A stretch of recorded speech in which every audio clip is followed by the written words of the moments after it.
1, 2, 3. The following is a Laura Flanders Show audio exclusive featuring the full uncut conversation from our episode Exposing ALEC, the hidden force behind America's legislation.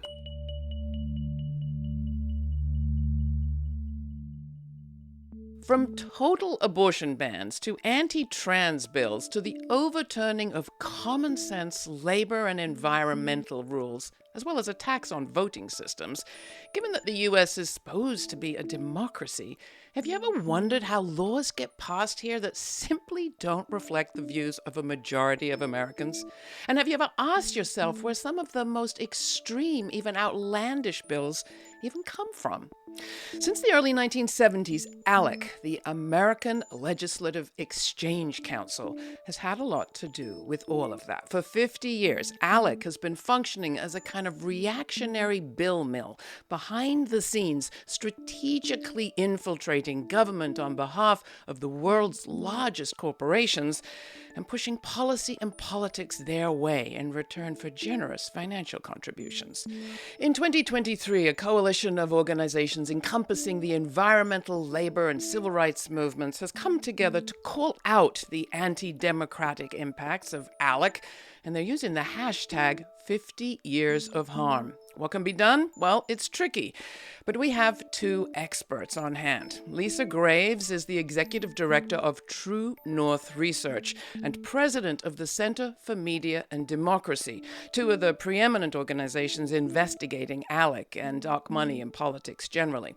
Congressman Khanna represents California's 17th district, located in the heart of Silicon Valley, a leading progressive Democrat now serving his fourth term. Khanna is the former chair of the House Oversight Subcommittee on the Environment and a leader on labor rights. As such, he has been taking issue with ALEC's work on many fronts for many years. Congressman Khanna, Lisa Graves, thank you for taking time out of your busy schedules to join us. This is super important. But I have to say, Lisa, coming to you, for many people, the name ALEC, American Legislative Exchange Council, they've never heard of either one. So why does this organization's 50th birthday merit such a mobilization? Well, ALEC is a name that's sort of designed to sound innocuous. In fact, they describe themselves as the largest voluntary body of state legislators in the country. But what they really are is a corporate bill mill, a vehicle for some of the biggest special interests in the country, for billionaire corporations like Charles Koch and Koch Industries, Big Tobacco, and more. And what they do is they provide a mechanism for these special interests, these very rich interests, getting their bills into the hands of legislators across the country in the state houses, and also influencing Congress. And they do so behind the scenes, where the thing that I think every American needs to understand is it's through ALEC that corporate lobbyists and special interest representatives of Charles Koch and others actually vote as equals on these so-called model bills to change our rights without the press or public present before those bills are introduced to become law in the state houses. Well, how so? That sounds like you've got members of the corporation there in the halls of the Capitol. Well, what was shocking to me when the whistleblower provided me a full set of these ALEC bills a few years back was that they had a promo for the corporations and the special interest groups in which they told them that they get an equal voice and vote. And then it turned out through open records requests and other research, we were able to obtain vote tallies showing that in fact what happens is each of these ALEC bills gets raised in a task force at a fancy hotel where these lawmakers are wined and dined or schmoozed and boozed.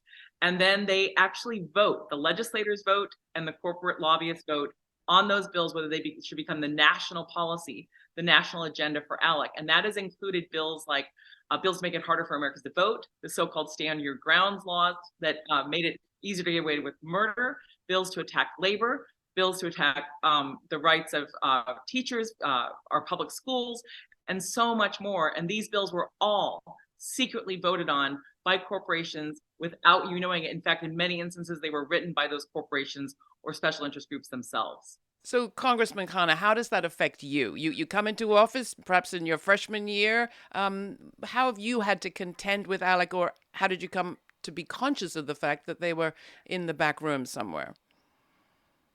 Well, first of all, I really appreciate Lisa's work. The challenge here is that ALEC works with state legislatures and state houses because there is far less scrutiny there as there is on Congress. And of course, Congress has its own overrun with special interest money and big money, but at least you've got the New York Times and the Washington Post and CNN and MSNBC covering that. Many of the state capitals, you don't have that. And so what they have done very effectively is, for example, with right to work. I mean, they're behind states taking away union rights in dozens of states. They're working on having environmental regulation stripped away. And they do this without the public scrutiny. And then these states become models for federal legislation. And so it is something that we haven't paid enough attention to on the progressive side because it's not flashy, but we really need to look at how these groups are building power. I've often thought that the media have it wrong. We think power is in Washington, but by the time legislation like that which you're referring to makes it to Washington, it's been on a long journey that starts in a fairly obscure place in those state capitals. Give us an example in your work, Ro. You chaired at one point the Oversight Subcommittee on the Environment, and you held a series of hearings back in 2021, I think. You even brought in executives from the fossil fuel companies to talk about what they were doing to respond to the climate crisis. What did you find, and what did you discover about ALEC's role and some of the denialism you turned up? Well, we had, for the first time in history, the big oil executives in front of my committee. This is when we had the Congress and I could subpoena them. And they basically produced millions of documents showing that they had lied about climate science. They knew that human beings burning fossil fuel causes climate change, and they denied it all the way up to 2000. Now, what they did was very clever because they didn't directly fund lobbying efforts to spread climate disinformation. They would go through third front groups like American Petroleum Institute to fund climate disinformation or campaigns to make sure that methane or CO2 emissions aren't regulated. And those groups, in turn, would work with organizations like ALEC to get state legislatures on board. So it gave the oil companies plausible deniability because they were 2 to 3 degrees of separation removed from the people actually lobbying. And they could say, oh, we don't engage in direct lobbying against climate legislation, and actually ran ads saying that they're pro-climate. And this is how the system often works. Well, and to give us another recent example, Lisa, I know that the Guardian newspaper not so long ago counted up just how many, universal abortion bans, the total abortion bans have been brought forward since the killing of federal rights with the Dobbs decision. I think they counted up something like 1,500 lawmakers. How many of those were ALEC related? Well, that report in particular noted that there were several hundred ALEC legislators who in their states were leading the efforts to try to destroy people's reproductive rights at the state level after the Dobbs decision reversed nearly 50 years of legal precedence on abortion. But I wanted to add to something you asked earlier, Laura, which is Ro is exactly right, Rep. Khanna is exactly right, because what you see with ALEC is how these oil companies were using ALEC to push disinformation about climate change, to basically fund disinformation through these task forces, and then also being involved in these bills that were designed to thwart any reasonable effort to address climate change. At one point, the Center for Democracy filed a complaint with the IRS about the decades of Exxon, for example, funding ALEC, where ALEC was telling state legislators climate change isn't happening, or if it is, it's good for you. While it was telling its shareholders that it was a responsible player on climate change, which it was not. But the fact is that ALEC continues to push that agenda even after Exxon left the organization recently. For example, in the past year or so, as CMD has documented, ALEC has put forward efforts or supported efforts to basically claim that measures to have socially responsible investing on the environment are discriminatory against oil companies, that's discrimination. And meanwhile, ALEC and its legislators attack any effort like affirmative action or efforts to redress racial discrimination, but they claim now that even supporting renewable energy through investments by the state is somehow prohibited discrimination against big oil. It's outlandish. Well, about 10 years ago or just over, the Bill Moyers program on public television released an investigation prompted, as you say, by that whistleblower who approached you, Lisa, with documentation. It was called The United States of ALEC. Let's play a clip. In the spring, I got a call from a person who said that all of the ALEC bills were available and was I interested in looking at them. And I said I was. Lisa Graves, a former Justice Department lawyer, runs the Center for Media and Democracy. That's a nonprofit investigative reporting group in Madison, Wisconsin. In 2011, by way of an ALEC insider, Graves got her hands on a virtual library of internal ALEC documents. She was amazed by its contents, a treasure trove of actual ALEC model bills. These are the bills that were provided by the whistleblower. That's just the index. There were more than 850 of them. 850 boilerplate laws that ALEC legislators could introduce as their own in any state in the union. That was just over a decade ago. Lisa Graves, coming back to you, what's changed and what do we need to be sort of freshly aware of as we think about the operation of ALEC today? Well, there was a very robust coalition that launched with ALEC Exposed. It included Greenpeace, Common Cause, People for the American Way, Color of Change, and numerous civil rights and other organizations, as well as unions. And that effort over the course of more than 10 years pushed more than 100 corporations out of ALEC, including some of the biggest corporations in the world, like Walmart. But the fact is that with that success, ALEC, in essence, has concentrated its funders to some of the most extreme, or people pushing some of the most extreme agendas. It has always, for the last nearly 30 years, had Koch funding. It has multiple votes, in essence, through different operations where a Koch entity is part of ALEC. But now we've seen that ALEC is increasingly funded as a pay-to-play organization by Leonard Leo, the man who has been at the center of controversy around capturing the U.S. Supreme Court and trying to change our rights through this captured U.S. Supreme Court.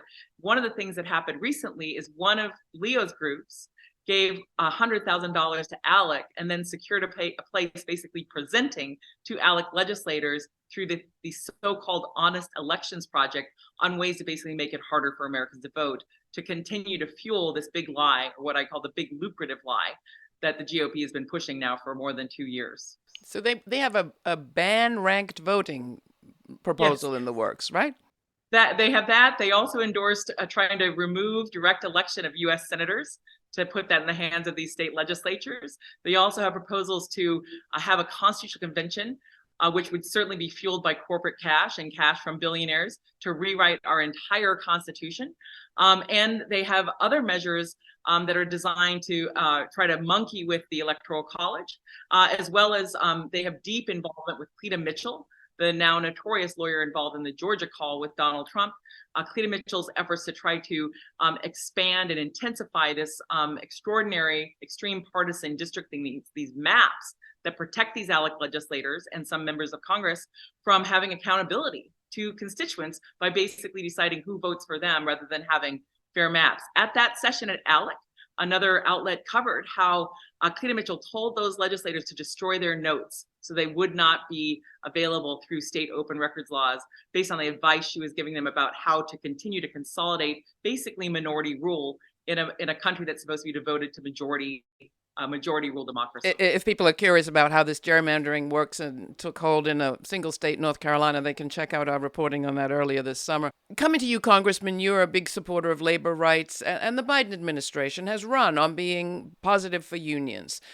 Talk about the degree to which executive power can combat some of what we're seeing in these ALEC mobilizations. President Biden tried to write pro-union incentives into the CHIPS Act, but almost immediately you have Tennessee legislators coming up with legislation to ban and blacklist union companies that would recognize unions. that was signed into law. What could the president have done differently? Well, the president has been a huge supporter of unions and union rights. He has used the word union, which is rare. He has stood with unions, and he has tried in legislation.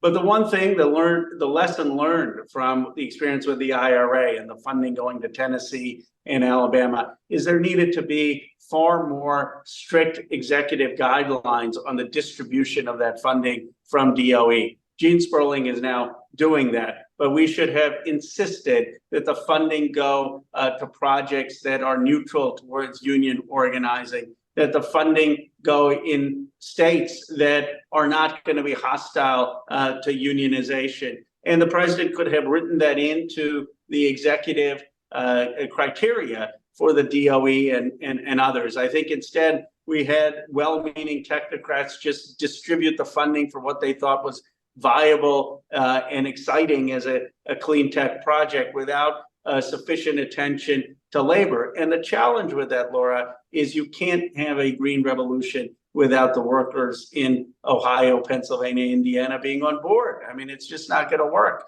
And so next, we need to make sure that green jobs are also good unions. Are there other areas you'd like to see more federal action?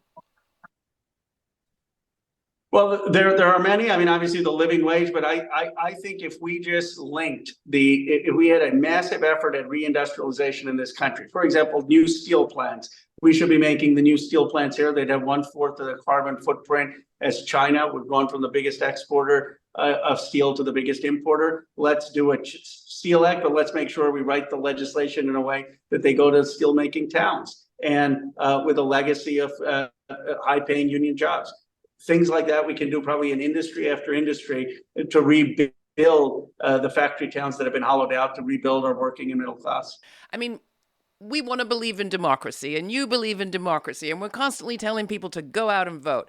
And yet, when you hear these stories, it feels very frustrating. You elect a new administration, for example, and let's take a specific. You're a big supporter of labor rights. So is the Biden administration.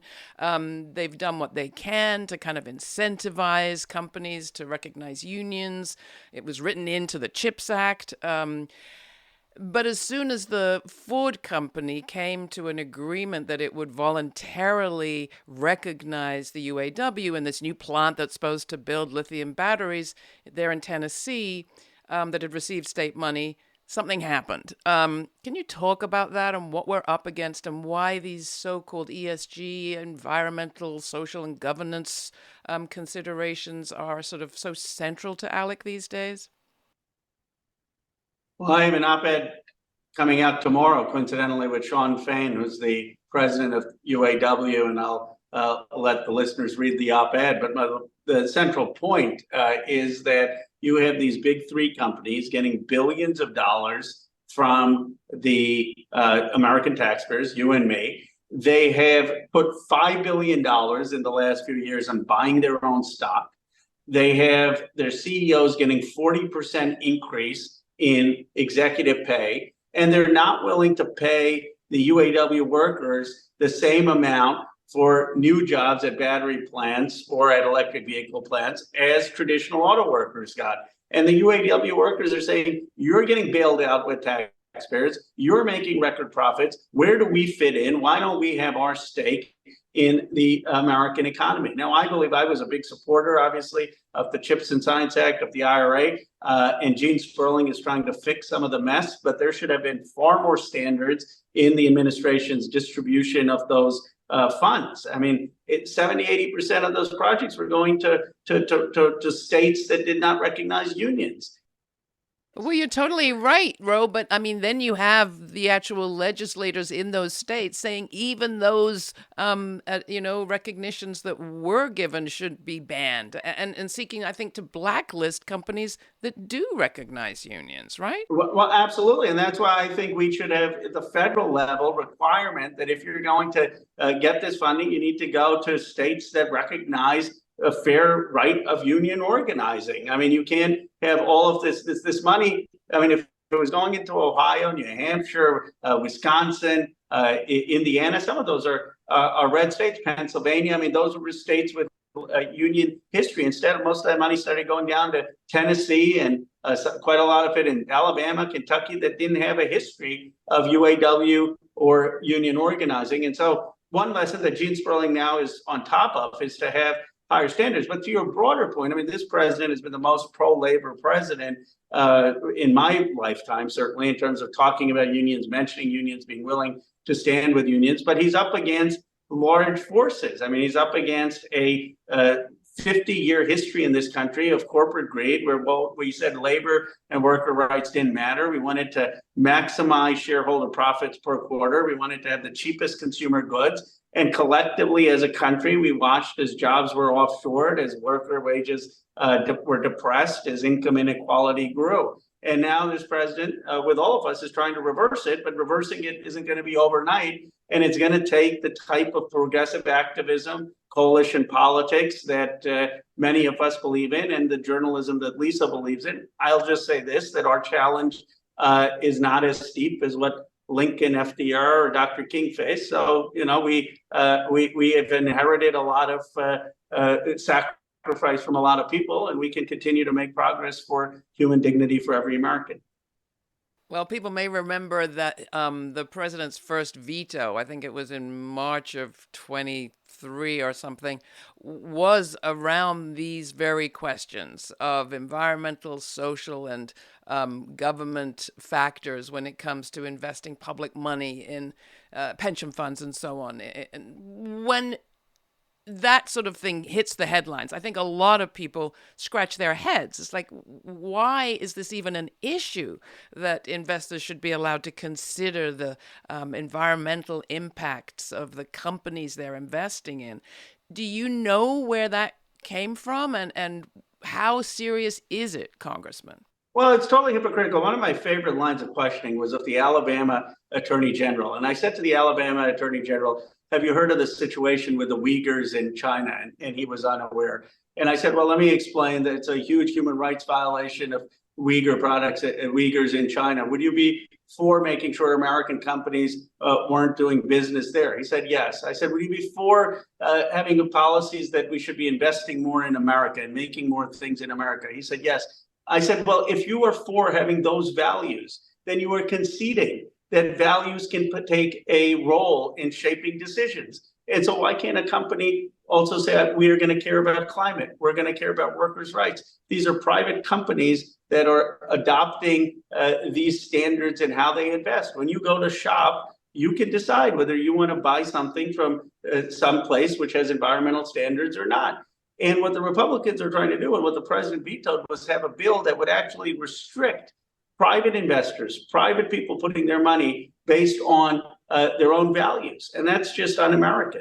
Coming back to you, Lisa, these ESG standard issues are front and center, though, it seems like, for ALEC at their 50th anniversary gathering this summer. This was one of the main things they talked about. That's right. And there's just been really tremendous reporting by CMD and Documented and other outlets about what's going on here and how just extreme this is.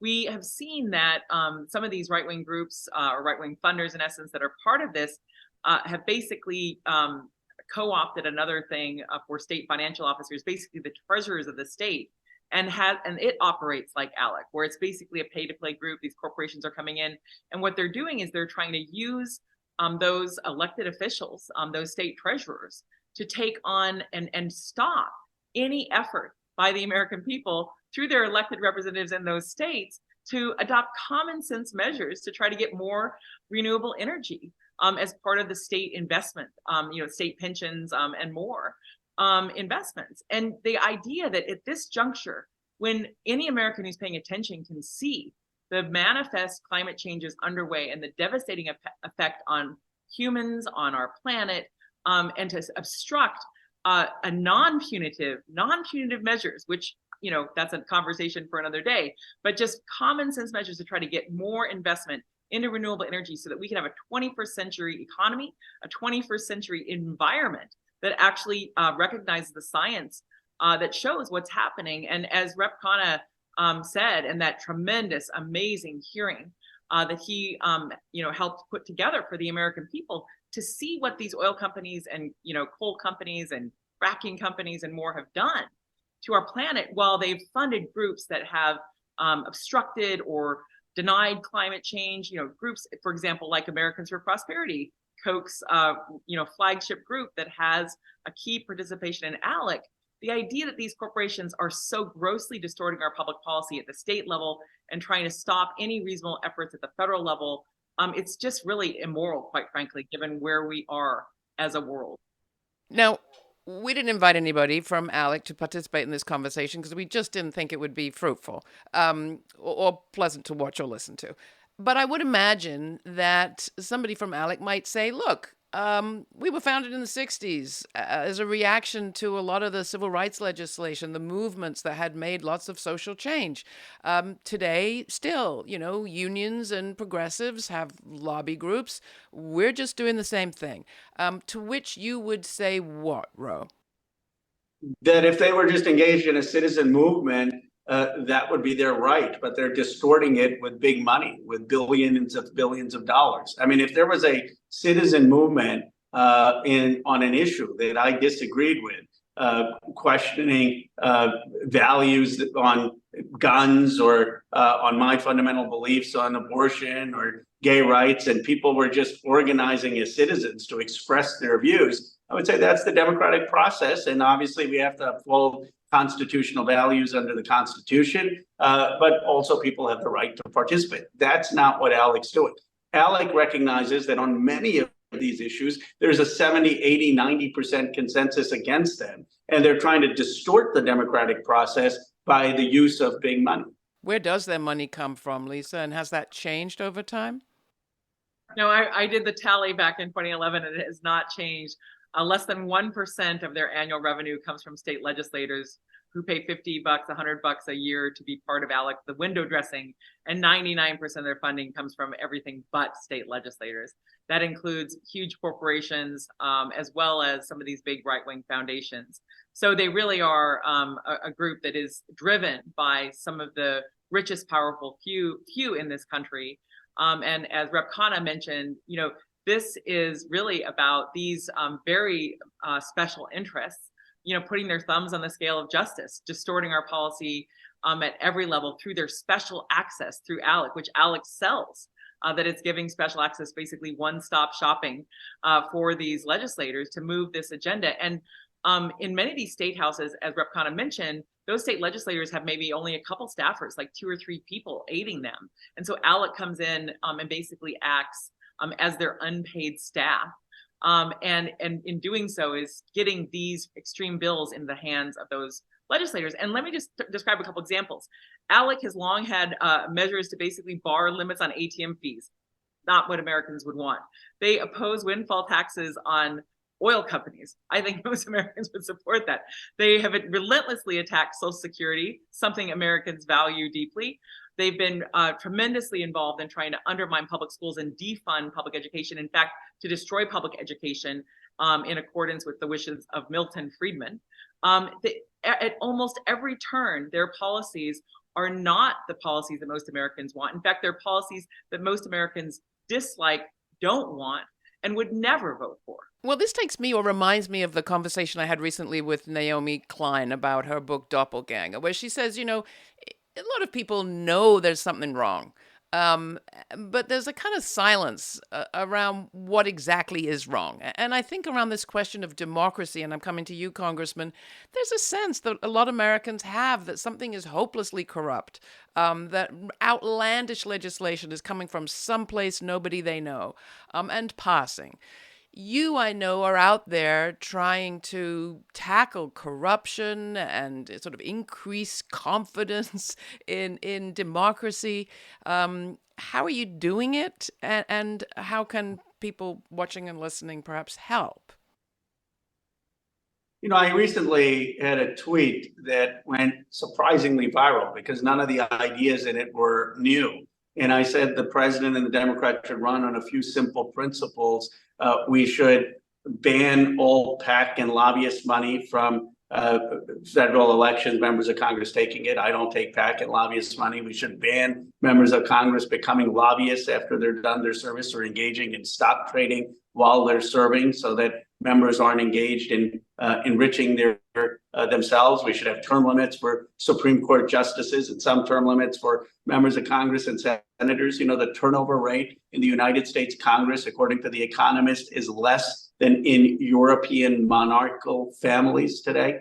And we should have a code of ethics for the Supreme Court. And I had people on the left, on the right, others, share this sentiment. Now, people may not agree with all of my ideas, but the point is that there is a understanding that the system is broken, that ordinary Americans are losing their voice. And what you have in a place of anti-politics, where there's an assumption that all of us in Congress are corrupt or part of a bad system, that gives rise to demagoguery. President Lula actually made this point about Brazil, that he thinks Bolsonaro's rise stemmed from an anti-politics of everyone being corrupt. And that's what I fear is happening in American politics. So we have to figure this out, how we're going to restore trust in the political process. Well, I really appreciate that, and we'll do what we can to get your information out to people. Naomi puts it well. She says the right often gets the feelings right, even if they get the facts wrong, and they sell people on propaganda and hate speech. But we do face a crisis, and I would love you, Lisa, to talk to this too. I mean, this is a year where many organizations are looking at the 50th anniversary of ALEC.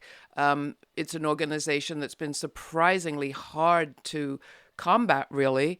We know that it functions best when legislators know least about it and where there's not much media attention, and if there is, it's not well understood. What can be done to kind of work differently in response to all of this? Because nothing that we've mentioned is actually, as far as I can see, illegal, or is it? Well, we've certainly tried to support IRS investigations of ALEC because for years, ALEC told the IRS and the American people that it engaged in zero lobbying while sending materials to its corporate members and legislators telling them crowing about how many bills they got introduced and passed. Now they call them policies so that they're not calling them bills, but it's the same thing. They're clearly pieces of legislation. But I do think, I think the accountability campaigns that I talked about with a broad range of coalition members have been very effective in some ways of taking some of these big corporations out of ALEC, making it harder for mainstream corporations to fund this extremist effort or some of these extremist bills that come out of ALEC. But also what you mentioned, Laura, is that when people know about an ALEC bill, when they know this bill, for example, was voted on by a special interest group, one of the hopes for the Center for Media Democracy coming into 2024 is that more Americans than ever will have access to tools to help expose which bills are ALEC bills and help expose and talk to their neighbors about the fact that some of these legislators who have these protected seats actually are giving away their vote by pre-voting with some of these corporations that are trying to make it harder for us to do anything about climate change, corporations that have pushed for these trade policies that have hurt the American worker, corporations that in the United States have also tried to attack worker rights and worker freedoms and more. And so my hope is that we can have a broadened conversation next year as all this fighting is going, not just about these issues, but also about how ALEC and these corporations and these special interest groups are pushing this anti-woke hysteria on the American people, attacking school boards and more, because I still believe that for many people, not all people, knowledge is power, facts matter, and knowing who the real special interests are behind this can help expose them and help block them. And legislating does sometimes happen. You've been responsible for more than your fair share of it in your 4 terms, Representative Khanna. You have got things done. It is possible. Let's leave people with that. Where are your priorities today? And with respect to this ALEC anniversary, I don't know. What's your approach? Maybe what's your advice to journalists? I keep thinking, and this is when I ask one of those sort of Shirley questions, but surely when we hear lawmakers, especially freshman lawmakers, use the same language around abortion or trans rights or parental rights being stripped away or the environment or labor or why the minimum wage hikes are all bad, surely journalists could do a better job of flagging that there may be some coordinated backroom wheeling and dealing going on. Well, Laura, this is why we need shows like yours, and this is why we need Lisa, But I want for the young people who are listening to know that we need you in politics and that they shouldn't get discouraged. We have so many young members of Congress, everyone from Jasmine Crockett to Maxwell Frost, Elia Ramirez, Jamal Bowman, AOC, and they are coming prepared. They know their facts. They are piercing through a lot of these talking points. And the future is with the young folks. The future is with that energy. I see the Gen Z for change. We're going to be marching in New York, 1,000 people to declare a climate emergency. Those are the folks who are going to make a difference. And I believe that power of mobilization, armed with knowledge, can defeat corporate power, because corporate power and some of the folks who ALEC may be influencing are often like doing cliff notes. I mean, they're not prepared. They can't make the arguments. They just need to be exposed. So there is a need for the next generation to get into politics. My politics are fundamentally focused on the income inequality and the climate crisis. We need to address the working and middle class losing access to the American dream, whether that is higher wages for working class families and raising the minimum wage, whether it's childcare, $10 a day childcare, Medicare for all, free public college, getting big money out of politics. And we need to, at the same time, have a vision to rebuild our industries in a way that's going to reduce the carbon footprint and also restore our economy. But those are things that there's a lot of energy behind. And, you know, Nelson Mandela said it always seems impossible until it's done. For me, the great thing was not that I was not surprised that Sanders lost. I was surprised how close he came to becoming president. And we need young people to finish the job. I hear you and agree. Just to reflect on your own career, when you were a freshman lawmaker, state level, was there any organization swooping you up and packing you full of ideas and model legislation that could make you look extra, I don't know, noteworthy on the floor? Do you wish there had been one? Well, look, they're great think tanks on the progressive side. I mean, they're not think tanks that are infused with big money, but the Roosevelt Institute, for example, as Joseph Stiglitz and Nobel laureate economists who are trying to come up with thoughtful ideas. Robert Reich is someone who's a think tank to himself. I often reach out to him. I reach out to thoughtful people. But I would say this to someone who's listening and wants to get into politics. There's a huge value in doing what Lisa is doing. If you come into a room and you know the facts and you know the arguments and you know the facts better than anyone, you'll change a few minds. And that's still why I'm a believer ultimately in American democracy. Lisa, 50 years from now, will we still be talking about ALEC, do you think? I don't think so, because I have tremendous hope about this younger generation, and these younger generations, actually, they were decisive in that 2020 election. Now, we haven't gotten everything we wanted, but the Biden administration has been one of the most progressive administrations, certainly in my lifetime, in terms of advancing equality, advancing workers' rights, trying to mitigate climate change, and taking on innovative programs like the Inflation Reduction Act, really try to address this growing income inequality. The fact is that the energy of these young members of Congress and the state houses is so inspiring. And these issues are not just some policy issue. These are moral issues. This is about our lives, our future, their future. We have everything to fight for. We cannot give in to cynicism. We have to keep fighting until we prevail.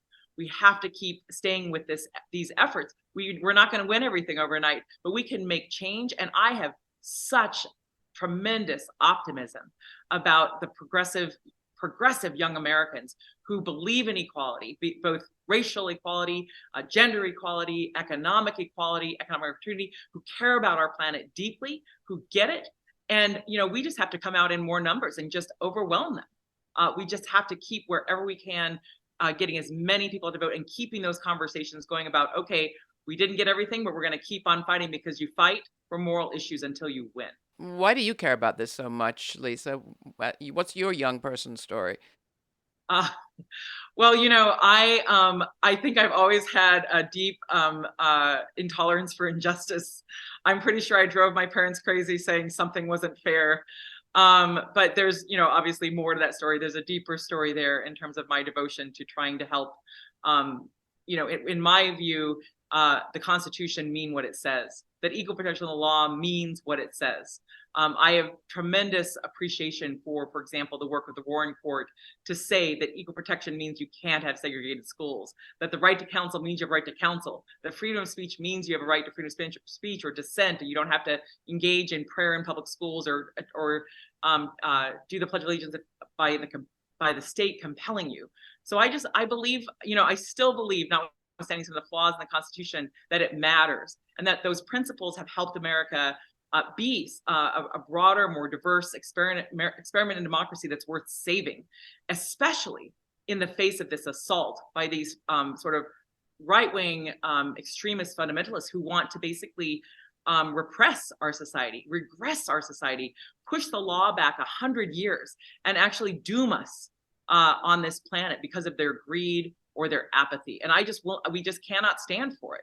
We're not going to win everything. And it does seem to me, Congressman, that some of the measures coming out of ALEC-backed lawmakers these days reek of a certain kind of desperation.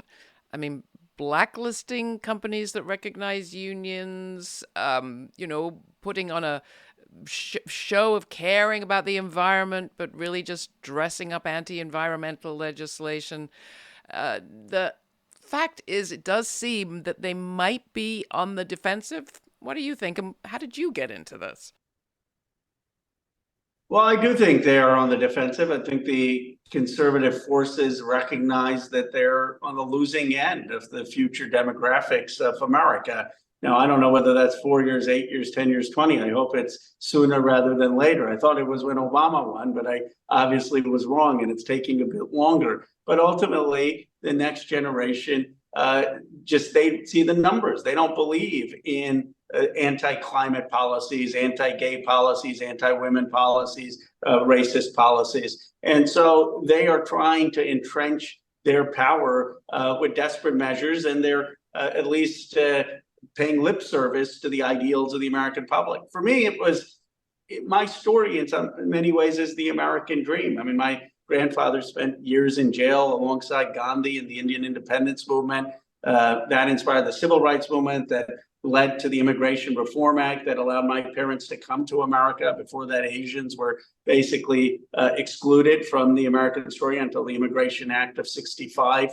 And I was born in Philadelphia. I got to go to a good public school. I had health care, to take out too many student loans, but I got to pay them back. And now I represent Silicon Valley, a district that is producing more wealth than probably any time in humanity. And I just want an America where my story is possible for everyone. I don't think that that's too hard to expect, that we can have the American dream and become a truly multiracial, cohesive democracy. Now, ALEC, I know, is against school loan forgiveness. I'm guessing you're in favor of it. Not only am I in favor of it, I mean, this is one of the first things you hear. I mean, look, I had $100,000 of student loans. I'm very fortunate in life. I paid them off. But in my 20s, I had struggles. And I remember a year or two where I had to take forbearance, and the number just keeps going up. And then you make those payments, and it doesn't do anything to bring the number down because you're just paying interest. And you have young people looking at it. They're crippled with student debt. They can't afford a house. Interest rates are 7 or 8%. And they're saying, where is the American dream for me? And that's why we need to forgive this debt. There are other legal methods that the president can use that some of us are urging him to use with the Higher Education Act. And I'm glad that he's at least taking those steps. But it is absurd. No other country in the world makes a young person going to $30,000, $40,000, $50,000 of debt to finish their education. I'm going to leave it there with just one last question for each of you, although I might like to retake one thing. And that's the question we ask all of our guests at the end of every episode, which is just what you think the story will be that the future tells of this moment. You've touched on it, of course, but if you want to briefly give us a sense of what's the story we're writing now for the future. Lisa? Despite this sort of rising fascism that is very disturbing, I think that the history will show that we prevail, that we push back these repressive forces, that people of common sense and goodwill in America come together to say no to this extremism. And what that does ultimately is marginalize both the extremist funders and the groups that they fund, and that we really will make tremendous leaps forward in terms of trying to mitigate this climate change underway and really advancing equality in America, so that we can keep the promise of the Constitution and actually flourish through our freedoms rather than through repression. Beautiful. Ro?